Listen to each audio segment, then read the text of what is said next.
off? What's sort of your layout for this 5-week with the team?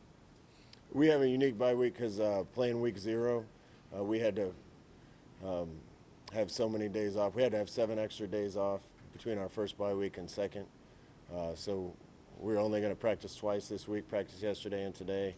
We're going to try to get the guys back early and get some game planning ready, and then have a pretty much a normal week for Purdue. I think next bye week we'll be able to practice 3 times, but that's how many days we had to have off.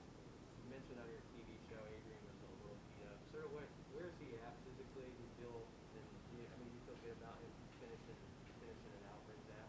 Yeah, I think there'll be a time when I can talk about the things that he's been dealing with, but he came out of the game clean, so he's going to be as healthy as he's been in several weeks, week from Saturday.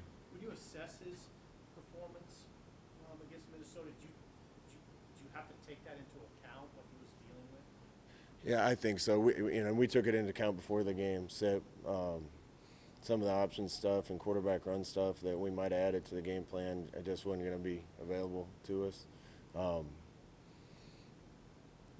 We got to play better around him, and I've said that a bunch. We're leading the Big Ten in sacks right now, and that's got to get better. So he's got to trust protection a little better. But we talked yesterday and today a lot about this team is so close. It's been so close in every one of these games, and I'm tired of saying we're 1 play away, we're 2 plays away. The kids are tired of that too. What we talked about the last 2 days was making the play when it counts, being a guy you can depend on when it matters, and we've made plenty enough good plays in several games to have the outcome be different. A lot of guys have had opportunities to make a play, one more play somewhere to get it done, and we haven't done it yet.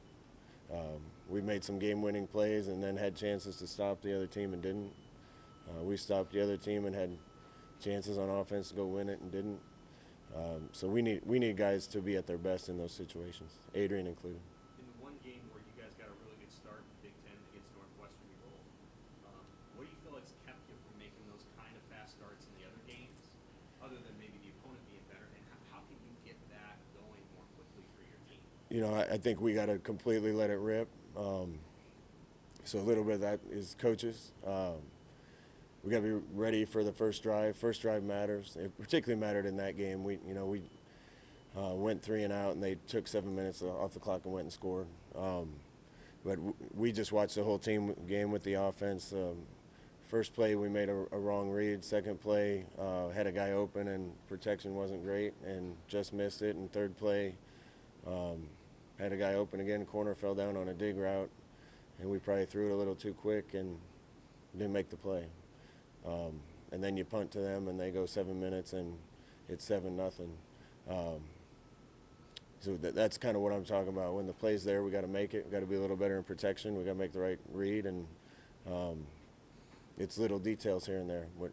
We're executing on a lot of stuff, making a lot of plays, getting a lot of yards. When it really matters, we haven't gotten it done enough.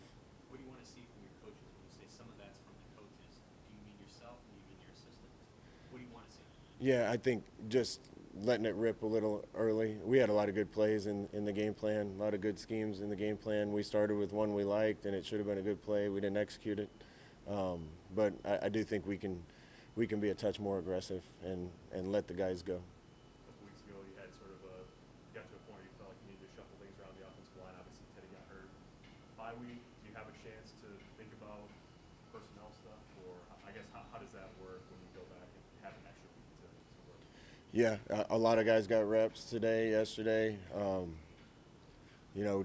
There's only so many places we can go with it. Most of the guys that give us the best chance to win are already playing, so there's not too many changes we can make, but there's certainly some positions where there's always competition. Scott, it's been over 600 days since you guys have been on the road recruiting. What do you hope to accomplish this week? Yeah, that's been tough, particularly being in Nebraska and not being able to get out. Our coaches haven't been on the road. You said 600 days? 620 days. It's been a long time. It's just unfortunate. This recruiting class, we're going to focus on maybe some immediate impact guys a little more. Probably not sign as many freshmen. When you're as close as we've been, one or two more pieces, one or two more guys will get you over the hump. So we're probably going to look to transfer portal a little more, look to junior college a little more, and focus on those things to make sure we replace a couple guys we might be losing and try to add just a couple more pieces I think we need. How does evaluating guys from the transfer portal differ from evaluating the high school? It happens faster. You got a lot of time to look at high school kids and get to know them. You're never sure who's going to end up in the transfer portal, and you got to make pretty fast decisions, and you got to stay on top of it a little bit. What would be the positions of need from the portal that you feel like could bring you over the top? Well, you got to take the best guys available, but and I don't really want to talk about that and do that to the guys currently on our team. But I think we're a couple pieces away from getting over the hump and winning all these games. So we'll do our best to take the young core that we have and a lot of really good young players and try to add to it as best we can through high school recruiting and other ways. You said on Sunday night that you thought maybe Deontay avoided a serious injury. Do you think you can get him back in the next couple weeks or at some point over the course of the year? Yeah, Deontay had a minor knee injury. He's going to be day-to-day, week-to-week.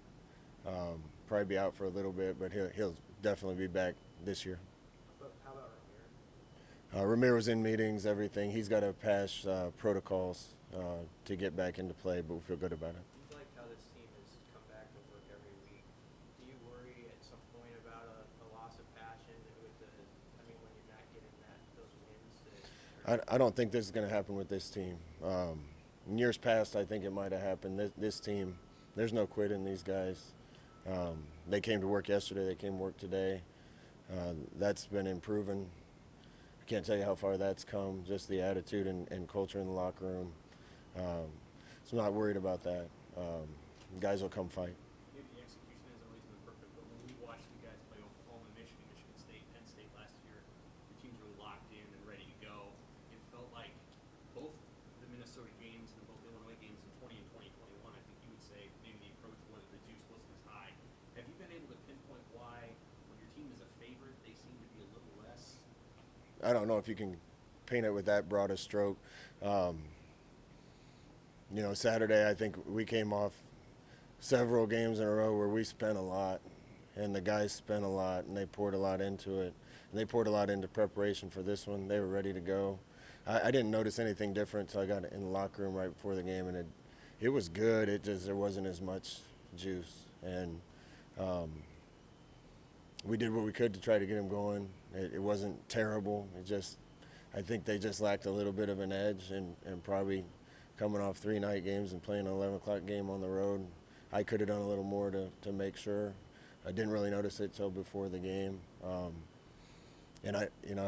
they still took the field prepared and ready to go. I think going 3 and out and giving up the first drive hurt a little too.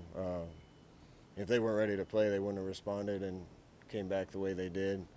You don't get what you deserve in football. You get what you earn, and you got to be at your absolute best all the time.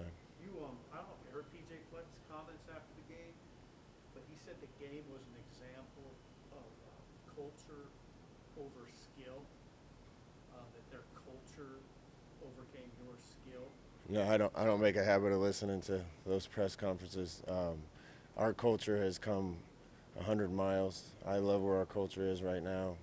I think they have some skilled players too, so I'm surprised to hear that. But I hadn't heard that, no. On bats, when he's on the field, as he plays, what's the relationship there between how often he gets on the field, how often you target him, what he's working through to get on the field more? Yeah, we got some guys that are really talented that I wish were out there more. Not talking at one specific guy, but some of the guys that I wish are out there more just missed too much time. They've missed reps. You start playing at a high level, particularly in this league when you get a lot of repetition, you get a lot of experience. Then when the coaches know, the team knows, you can count on those guys in situations. So some of them get their chance and go in and bust an assignment. And it's tough to keep guys on the field as much when that happens. But you got to be practicing. Every time you got to get the reps, you got to build up that experience. And Xavier's come a long way. He needs more of those reps so that we can rely on him on every play, and he knows that. When you don't have Dante Williams, what does that mean? What are you missing? What is he giving you that's hard to replace? I just love the kid first and foremost. He's a leader. He's tough. He can play the run, play the pass.